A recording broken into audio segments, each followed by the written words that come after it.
Hello everyone. First preview class में हम solid state का contribution of different atoms present at different unit cells, एक unit cell को एक लैटिस पॉइंट से एक एटम के द्वारा कितना कंट्रीब्यूशन मिलता है, ये हम डिस्कशन किए थे। आज हम शुरू करेंगे number of atoms per unit cell, packing fraction, density, including all hexagonal and cubic unit cells। और जैसे कि मैं बोल चुका हूं कि ये एक प्रीव्यू क्लास है, हम जल्द से जल्द खत्म करेंगे और ये क्लास आपको बहुत फायदेमंद होगा। ICAR, OUAT, JEE neat and all similar entrance examination के लिए एक गेटवे की तरह आपका स्टेट बोर्ड एंड आपका क्या एंट्रेंस क्लास को ज्वाइन करेगा। और हर एक क्लास का आपके लिए टेस्ट सीरीज हम लेके आएंगे। पहले वाला क्लास में हम लिंक भी दिए थे, उधर जो ऑलरेडी बहुत सारे रिवीजन कर चुका है, ये वीडियो देखने की भाई जरूरत नहीं है, तो आप लोग उधर जा सकते हैं और वो टेस्ट सीरीज दे के आपको टेस्ट कर पाएंगे कि कितना आपका डेप्थ है, नॉलेज का डेप्थ है। ठीक है, तो चलिए आज का क्लास शुरू करते हैं। ठीक है,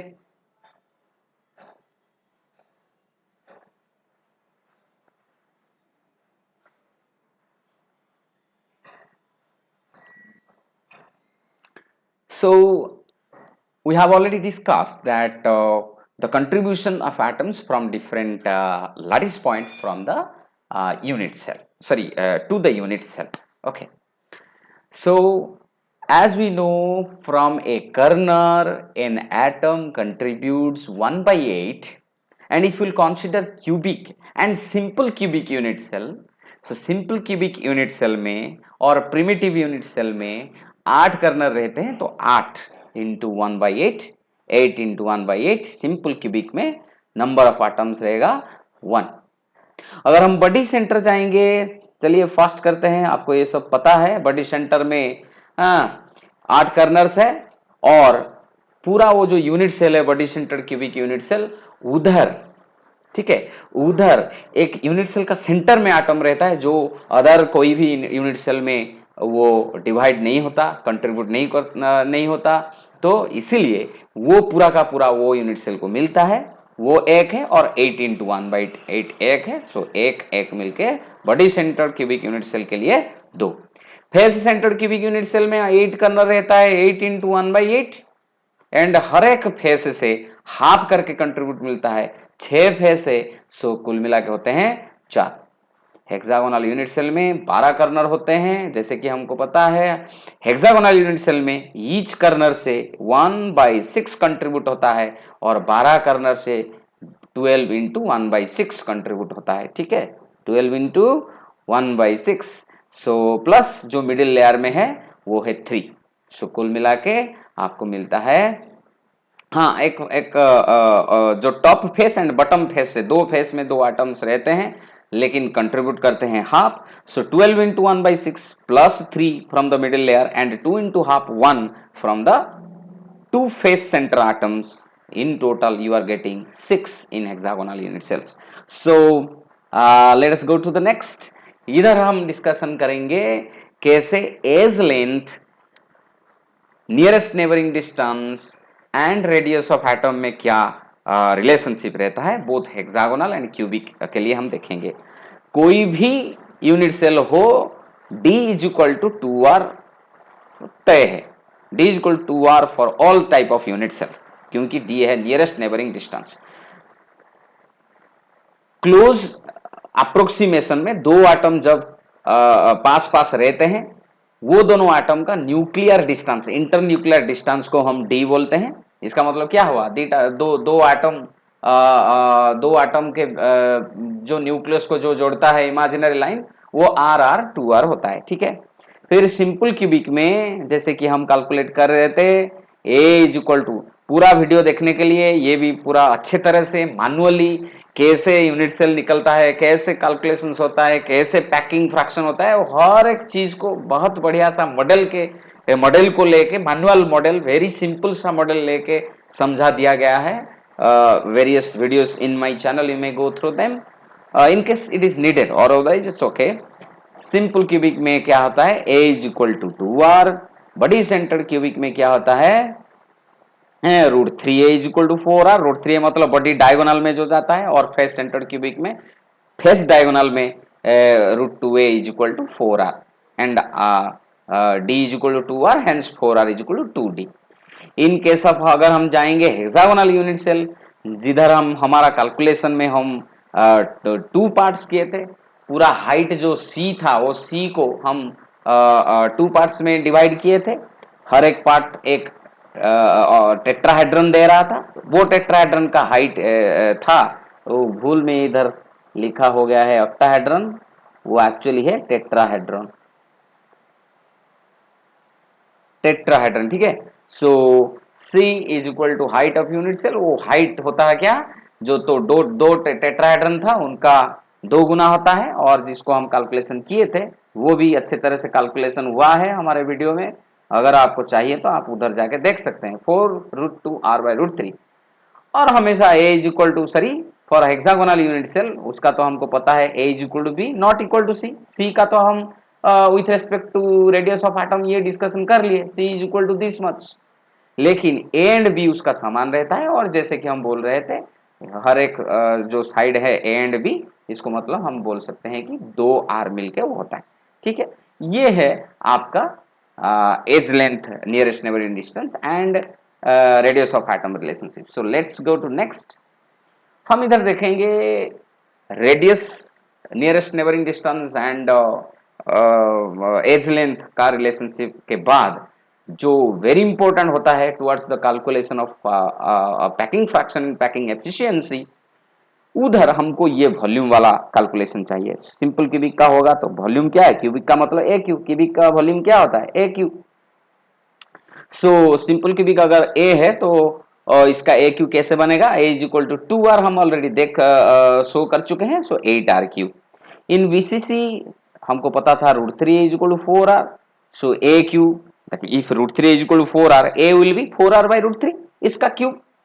ठीक उसी तरह फर्स्ट सेंटर्ड क्यूबिक में हम देखे थे √2a is equal to 4r, so A will be 4r/√2, वो कैंसिलेशन होके रह जाएगा 2√2r। ए हो जाएगा 2√2r, और ए क्यू मतलब 2√2r का होल क्यूब। लेकिन हेक्सागोनल में वॉल्यूम थोड़ा डिफरेंट होके कैलकुलेशन होता है। इधर हम क्या करते हैं, इधर हम बेस का एरिया, जो हेक्सागोनल बेस है, मतलब ऐसा जो एक हमको मिलता है ना हेक्सागोनल बेस, ये हेक्सागोनल बेस को हम कैलकुलेट करते हैं जो कि 6 इक्विलैटरल ट्रायंगल में डिवाइड हुआ है, और ये इधर से ऊपर तक जाता है आपका क्या, ऐसे करके ऊपर भी एक हेक्सागोनल रहता है, ठीक है, ऐसा रहता है। सो सॉरी, सो ये हमारा है क्या रे, ये अब बन गया हमारे लिए एक हेक्सागोनल यूनिट सेल। सो हेक्सागोनल यूनिट सेल में मिडिल लेयर में भी ऐसे 3 करके आटम रहते हैं, लेकिन वॉल्यूम कैलकुलेशन में वो 3 आटम का जरूरत नहीं है। हम कैलकुलेशन करेंगे कि एरिया ऑफ हेक्सागोनल बेस कितना होगा। जैसे कि हमको पता है जो बीच, sorry, the bottom layer is consist of 6 equilateral triangle, और इक्विलैटरल ट्रायंगल का एरिया होता है √3/4 स्क्वायर, √3/4 स्क्वायर, एंड हमको पता है कि a is equal to 2r। So इसलिए इधर हुआ है √3/4 स्क्वायर के जगह 2r का होल स्क्वायर हुआ है। 6 आपका रहता है इक्विलैटरल ट्रायंगल, इसीलिए 6 मल्टीप्लाई हुआ है। So in total area of the hexagonal base, ये जो बॉटम वाला पहले जो मैं किया था वो 6√3r² बन गया। सो इसीलिए हमको ये भी पता था कि हम अभी अभी देख रहे थे कि हेक्सागोनल यूनिट सेल में c का और r का रिलेशनशिप क्या है। सो जो c है वो हाइट है। So base, area of base into height, वो दे देगा हमको volume. So area into height, and at last we are getting 24√2r³। What are you getting, 24√2r³। ठीक है। सो फिर चलते हैं पैकिंग फ्रैक्शन, अभी पैकिंग फ्रैक्शन के लिए कोई दिक्कत नहीं है।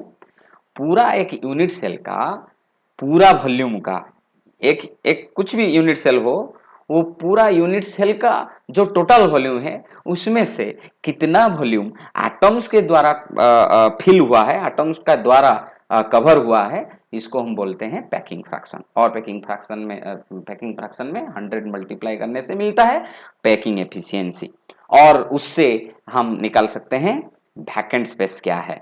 सो वैकेंट स्पेस डिटरमिन करने के लिए जो होता है पूरा जो वॉल्यूम को हम 100% लेते हैं, 100% में से पैकिंग एफिशिएंसी को सब्ट्रैक्ट करने से हमको मिलता है क्या रे, हमको मिलता है द वैकेंट स्पेस। चलिए शुरू करते हैं एक एक करके आटम। लेकिन इधर हमको पता होना चाहिए कि सिंपल क्यूबिक यूनिट सेल में कितना एटम्स रहता है। जैसे कि हम ऑलरेडी कैलकुलेशन कर चुके हैं कि in simple cubic unit cell number of atoms per unit cell होता है एक। एक एटम पूरा यूनिट सेल का वॉल्यूम में से, पूरा यूनिट सेल का वॉल्यूम में से कितना कवर करेगा, एक एटम का वॉल्यूम जितना है उतना। सो अगर हम सिंपल क्यूबिक यूनिट सेल का एक सिंपल क्यूबिक यूनिट सेल का वॉल्यूम को हम ए क्यू करके पकड़ते हैं, तो वो ए क्यू में से कितने वॉल्यूम एक ही एटम के द्वारा फिलअप होता है। कितना एटम है, एक एक एटम को एक हम अगर स्पीयर करके पकड़ते हैं और स्पीयर का रेडियस होता है आर, सो एक एटम है और हर एक स्पीयर का वॉल्यूम है 4/3πr³ divided by 8r³ 8r³ क्यों, क्योंकि हम बोलते हैं volume of unit cell occupied by atoms, एक एटम था इसका वॉल्यूम है 1 × 4/3πr³ divided by volume of unit cell. ये फॉर्मूला को हमको देखना चाहिए, ये है इसका formula, volume of unit cell मतलब ए क्यू। क्यों 8r क्यों है, बिकॉज हमको पता है कि उधर सिंपल क्यूबिक में ए सिंपल क्यूबिक में क्या आ रहा था, a is equal to 2r, so 2r का होल क्यू हो जाएगा 8r³। A R Q cancel हो जाएगा, पाए का वैल्यू डालने के बाद हमको मिल जाएगा 0.524। ये बनेगा हमारे लिए पैकिंग फ्रैक्शन, जिसमें हम 100 मल्टीप्लाई करके ये हमको मिलता है पैकिंग एफिशिएंसी। 0.524 को बोलेंगे पैकिंग फ्रैक्शन। सो बीसीसी में जैसे कि हमको पता है ए इज इक्वल टू 4r/√3, इसलिए इसका नीचे है 4r/√3 का whole cube A cube. And जैसे कि बीसीसी में हमको पता है दो एटम आता है, दो एटम का टोटल वॉल्यूम होगा 2 × 4/3πr³, जो ठीक इस तरह packing fraction and packing efficiency देता है। फेस सेंटर क्यूबिक में जैसे कि हमको पता है number of atoms per FCC unit cell is equal to 4, so 4 में से टोटल 4 एटम का वॉल्यूम कितना होगा 4 × 4/3πr³/2√2r का होल क्यू। सो इसको कैंसिलेशन करने के बाद 0.74 आता है। और हेक्सागोनल यूनिट सेल ये थोड़ा अलग सा है, जैसे कि हमको पता है number of atoms for hexagonal unit cell is 6, so 6 × 4/3πr³ total volume 24√2r whole cube, ये देता है 0.74 and 74%।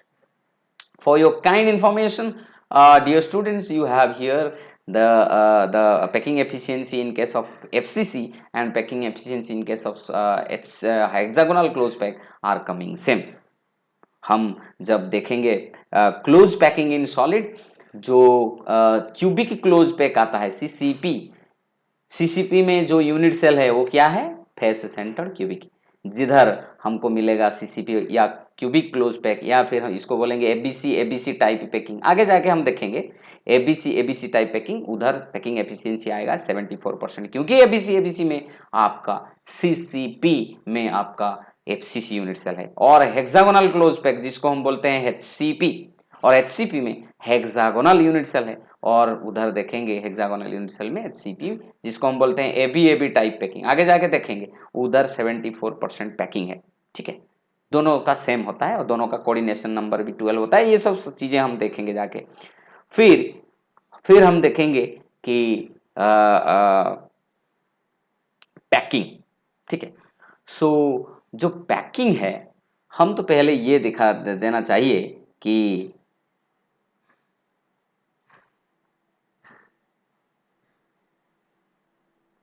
one minute baba, so this is packing efficiency and then come to packing efficiency. Okay, you see, so we'll see here After that, sorry for that, we'll see the density of solid and then we'll go to that. Okay, so from packing fraction, now come to density of solid. जैसे कि मैं already बोल चुका हूं कि एक unit cell का characteristics through out the network फैला हुआ है, तो एक यूनिट सेल का डेंसिटी जो है वो पूरा सॉलिड का डेंसिटी होता है, ठीक है, जिसका फॉर्मूला हम डिराइव किए थे, D is equal to Z M by A Q N A. Z क्या है? जेड है how many atoms per unit cell. अगर एफसीसी होगा तो पर यूनिट सेल हम 4 डाल देंगे, किस लिए? अगर एफसीसी होगा तो जेड इज इक्वल टू 2 बनेगा बीसीसी के लिए, जेड इज इक्वल टू क्या रे, जेड इज इक्वल टू 1 बनेगा सिंपल क्यूबिक के लिए, और जेड इज इक्वल टू 6 बनेगा फॉर हेक्सागोनल यूनिट सेल के लिए, ठीक है। तो ए क्यू है volume of unit cell, N A है अवोगाड्रो नंबर 6.02 इंटू 10^23, एम है atomic mass of the metal, and Z है कितना आटम, जैसे कि मैं बोल चुका हूं। इसको लेके थोड़ा छोटा सा हम करेंगे न्यूमेरिकल्स, जो हमको धीरे धीरे बढ़ते लेवल तक ले जाएगा। और एक क्वेश्चन है इधर, अगर जेनन जो एटम है वो उसका सॉलिड स्टेट में एफसीसी अरेंजमेंट हो, एफसीसी अरेंजमेंट में हो, और जो एफसीसी अरेंजमेंट है वो एफसीसी यूनिट सेल का एज लेंथ अगर 620 पिकोमीटर हो, तो कैलकुलेट करो कि इसका नियरेस्ट नेबरिंग डिस्टेंस कितना होगा। एफसीसी का मतलब हमको पता है √2a इज इक्वल टू, कैसे हम सॉल्यूशन करते हैं देखिए, √2a is equal to 4r, 4r is equal to 2d हमको पता है, हम ऑलरेडी कैलकुलेशन कर चुके हैं। सो वो बोल रहा है कि नियरेस्ट नेबरिंग डिस्टेंस कैलकुलेट करने के लिए, सो खाली d कितना होगा, √2a के नीचे ये दो जो है वो आके डिवाइड हो जाएगा, so d is equal to √2a upon 2, so ये देता है मतलब √2a/2, मतलब a/√2, so a is nothing but 620 picometre by √2, जो आएगा वो समथिंग पिकोमीटर, हमको आंसर मिल जाएगा, ठीक है। सो फिर चलते हैं नेक्स्ट न्यूमेरिकल के तरफ कि सीजियम ब्रोमाइड जो है वो बीसीसीआर, क्वेश्चन तो ये पूरा लिख के एक ऐसे के तरह देगा, मैं थोड़ा खाली आपको समझाने के लिए कोशिश कर रहा हूँ। और ये जो सीजियम ब्रोमाइड है वो बीसीसी अरेंजमेंट है, बीसीसी अरेंजमेंट में है, और जो सीजियम का रेडियस कितना है RCS plus 1.88 angstrom, and given that the radius of bromide ion is this much 1.82 angstrom. वो बोल रहा है कि पैकिंग फ्रैक्शन कैलकुलेट करो, कैसे इसको हम कैलकुलेशन करेंगे।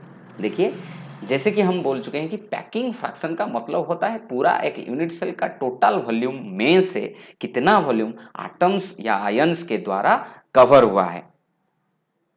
तो अगर हमको पता चल गया कि पूरा सीजियम ब्रोमाइड यूनिट सेल में कितना सीजियम एटम्स है, और सॉरी सीजियम आयंस है, और कितना ब्रोमाइड आयंस है, वो बस बस हमारा बात खत्म, क्योंकि वो बीसीसी अरेंजमेंट में है। हमको पता है सीजियम सीजियम रहेगा सेंटर में है, बीसीसी का जो यूनिट सेल है वो बीसीसी का यूनिट सेल में कौन रहता है सेंटर में, सीजियम रहता है। इस तरफ दाहिने तरफ देखिए सीजियम ये रहता है बीच में, centre of the unit cell, और हर एक कर्नर में रहता है कौन, ब्रोमाइड आयन, ठीक है। सो इसीलिए हम अभी देखेंगे कि जो बीसीसी अरेंजमेंट में अगर CS खाली एक ही यूनिट सेल का सेंटर में है तो वो कितना कंट्रीब्यूट करेगा, इसका एटम का ये आयन का संख्या कितना होगा, एक, और ब्रोमाइड अगर कर्नल में है उनका नंबर कितना होगा, 8 × 1/8, वो भी एक, तो सीजियम का भी एक, ब्रोमाइड का भी एक।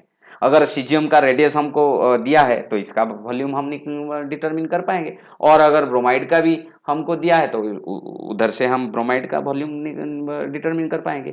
दोनों का वॉल्यूम ऐड करेंगे, वो दोनों का वॉल्यूम, दो आटम का वॉल्यूम, दो आयन का वॉल्यूम पूरा बीसीसी यूनिट सेल का वॉल्यूम में से कितना है। सो बीसी का वॉल्यूम कितना होगा, एक ही होगा। लेकिन इधर जो हम बोल रहे हैं ए, ये जो ए क्यू हम करेंगे वो ए का रिलेशनशिप कैसे निकालेंगे, कि जैसे कि वो हमको बोला है कि ये बीसीसी अरेंजमेंट है, उधर ए एंड आर का रिलेशनशिप क्या है, ए एंड आर का रिलेशनशिप है √3a = 4r। अगर हम इसको ये जो वाला इधर देखिए, अगर ये हमारा बड़ी डायगोनल होता तो बड़ी डायगोनल में कौन होता, सो सीजियम बड़ी सेंटर में होता और दो ब्रोमाइड दो कर्नल में होंगे। तो ये बॉडी डायगोनल है। बॉडी डायगोनल में जैसे कि कितना आर बनता है, 2 ब्रोमाइड आयन का रेडियस है और इधर सीजियम का 2 रेडियस है। इसीलिए पूरा जो √3 है, ये जो √3 है, ये जो बॉडी डायगोनल है, √3 क्या है, बॉडी डायगोनल है। बॉडी डायगोनल में तो कौन सा रहता है, सो बॉडी डायगोनल का जैसे कि हमको पता है बीसीसी में बॉडी डायगोनल का लेंथ होता है √3a और √3a में कितना आर है, 4r। जनरल अगर वो मेटल होता, लेकिन ये एक आयोनिक क्रिस्टल है, इसलिए 2 रेडियस सीजियम का, 2 रेडियस ब्रोमाइड का है, जिसको गिवन डाटा से पुट करने से हमको मिल गया √3a इज इक्वल टू कितना है, 7.44 एंगस्ट्रॉम। ठीक है, सो खाली ए कितना होगा, 7.44 बाई √3। बस हमको ए मिल गया, मतलब ए क्यू भी याद आ गया। सो ये ए क्यू मतलब 7.44 बाई √3 का होल क्यू। ऊपर वाला जो वॉल्यूम ऑक्युपाइड बाय एटम्स और volume occupied by ions, packing fraction determine करने के लिए कितना सीजियम है, 1 सीजियम है, तो 4/3 pi into 1.88 whole cube plus कितना ब्रोमाइड है, 1 है, तो 1 इंटू 4/3 पाई, आर होता है ब्रोमाइड का 1.82, इसका क्यू जितना आएगा वो हमको दे देगा, क्या रे, हमको दे देगा पैकिंग फ्रैक्शन। तो जितना आएगा उतना पॉइंट में आ जाएगा, और इसके साथ अगर हम 100 मल्टीप्लाई करेंगे ये हमको पैकिंग एफिशिएंसी दे देगा। और अगर हमको वॉइड स्पेस बोलेगा तो 100 में से पैकिंग एफिशिएंसी जितना है उसको सब्ट्रैक्ट कर लेंगे तो हमको मिल जाएगा। ठीक है ना, ओके। फिर चलेंगे एनी द नेक्स्ट प्रॉब्लम। हाँ, इधर क्या है, वो बोल रहा है कि क्रोमियम भी, जैसे कि उधर सीजियम ब्रोमाइड बीसीसी ले रहे थे, ये भी बीसीसी का पैकिंग ले रहा है क्रोमियम, जिसका वो जो बीसीसी है बॉडी सेंटर क्यूबिक, उसका एज लेंथ इतना है। कैलकुलेट करो इसका डेंसिटी क्या है, ये डी डायमीटर नहीं, इधर डी फॉर डेंसिटी वो बोल रहा है, और दिया है कि जो क्रोमियम है उसका एटॉमिक मास है 52। सो रेडियस, जैसे कि हमको पता है अगर बीसीसी है मतलब इसका होगा √3a/4, और ए दिया है 287, सो √3 इंटू ए का लेंथ है 287/4, सो ये हमको मिल गया आर। ठीक है, सो डेंसिटी कितना होगा कि ये बीसीसी बोला है, मतलब पर यूनिट सेल कितना एटम आएगा, 2, एटॉमिक मास कितना है 52, और जो बोल रहा है √3 is equal to 4r, √3 is equal to 4r, so it will give me Zm/AQNA। So ये बन गया हमारा AQ। ठीक है, AQ ये बनता है A, मतलब A कैसे बनेगा, A हमको दिया है 287, सो 287 इंटू 10⁻⁻10 सेंटीमीटर, ये पिकोमीटर था, इसको हम बोल रहे कन्वर्ट कर लिए 10⁻10⁻3। ठीक है, सो Zm/AQ ये बनता है और ये Na ये बनता है। ठीक है, सो ये बनता है हमारा, अगर वो रेडियस भी पूछता तो हम रेडियस ए से कैलकुलेट कर लेते। क्वेश्चन में शायद वो था, इसलिए मैं पहले वाला लिख के रखा था, जिसका आंसर मतलब वो क्वेश्चन में शायद मैं ऐसे किया था कि पहले रेडियस कैलकुलेट करो फिर डेंसिटी कैलकुलेशन करो, इसलिए ये है, और अदरवाइज और डेंसिटी बोला है तो आर का जरूरत नहीं है, ए दिया है मतलब वो सफिशिएंट है। कभी कभी क्या करता है, आर दे के ए को डिटरमिन करके फिर डेंसिटी के ओर बढ़ने के लिए वो क्वेश्चन पूछता है। एनीवे जो अगर ऐसा क्वेश्चन है तो डेंसिटी वो तो बहुत बढ़िया है, Zm/AQNA डालने के बाद हमको मिल जाता है। ठीक है, सो ये बोलता है ये जो क्वेश्चन है D is equal to Zm/AQNA से कुछ भी पूछ सकता है, मतलब ये जो फॉर्मूला है D is equal to Zm/AQNA, वो क्या क्या कर सकता है, एज लेंथ दे देगा, ये Na 6.02 × 10⁻23 ये तो हमको पता है, जो एलिमेंट के बात बोलेगा इसका एटॉमिक मास भी दे देगा, और डेंसिटी वो सब्सटेंस का भी दे देगा। बोलेगा नेचर ऑफ यूनिट सेल क्या है, क्या बोलेगा, नेचर ऑफ यूनिट सेल क्या है, मतलब वो सिंपल क्यूबिक है या बॉडी सेंटर क्यूबिक है या फेस सेंटर क्यूबिक है, कैसे पता चलेगा, क्योंकि नेचर ऑफ यूनिट सेल ये जेड से पता चलेगा। अगर Z1 आएगा तो simple cubic, Z is equal to 2 आएगा तो body centre cubic, Z is equal to 3 sorry Z is equal to 4 आएगा तो face centre cubic, Z is equal to 6 आएगा तो हेक्सागोनल यूनिट सेल। देखिए कैलकुलेशन होने के बाद वक्त अगर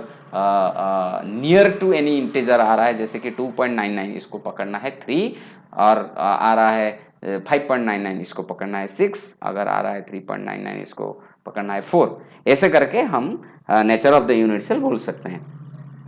फिर हम एक चलेंगे न्यूमेरिकल्स, बढ़िया इंटरेस्टिंग सा न्यूमेरिकल। वो बोलता है एक कोई कोई एक अननोन मेटल है, वो मेटल दो टाइप का क्रिस्टलाइजेशन ले रहा है। एक क्रिस्टलाइजेशन में वो एफसीसी यूनिट सेल बनाता है, एफसीसी के पैटर्न में सजावट है, और दूसरा जो अरेंजमेंट है उधर उधर उसका बीसीसी जो है वो उधर इसका बॉडी सेंटर्ड क्यूबिक अरेंजमेंट है।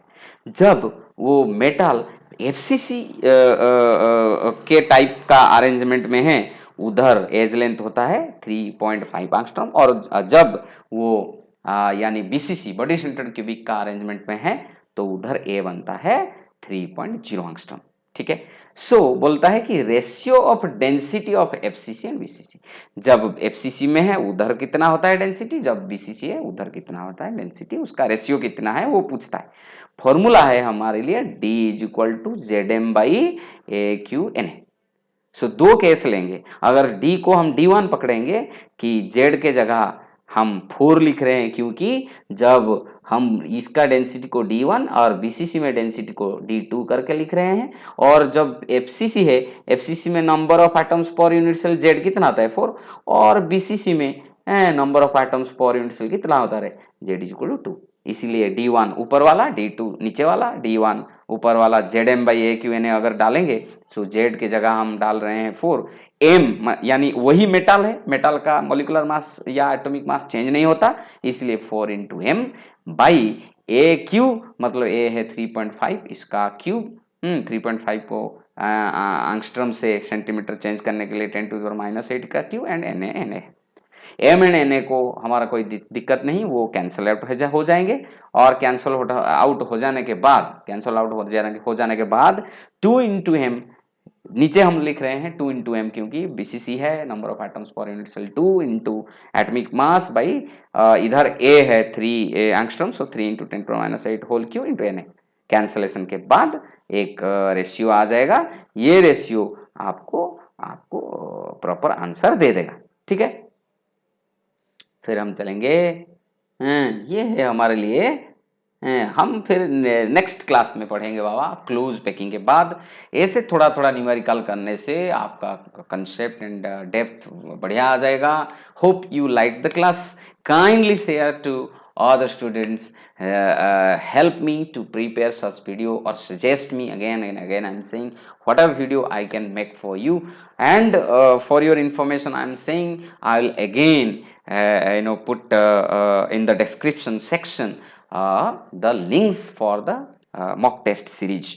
मॉक टेस्ट सीरीज का जो लिंक्स है वो लिंक्स वगैरह सब कुछ मैं डाल दूंगा डिस्क्रिप्शन बैग में, please do check the description section. So hopefully thank you very much for listening to me with patience, and I hope this will partially at least help you in building your career. Thank you so much. Bye bye.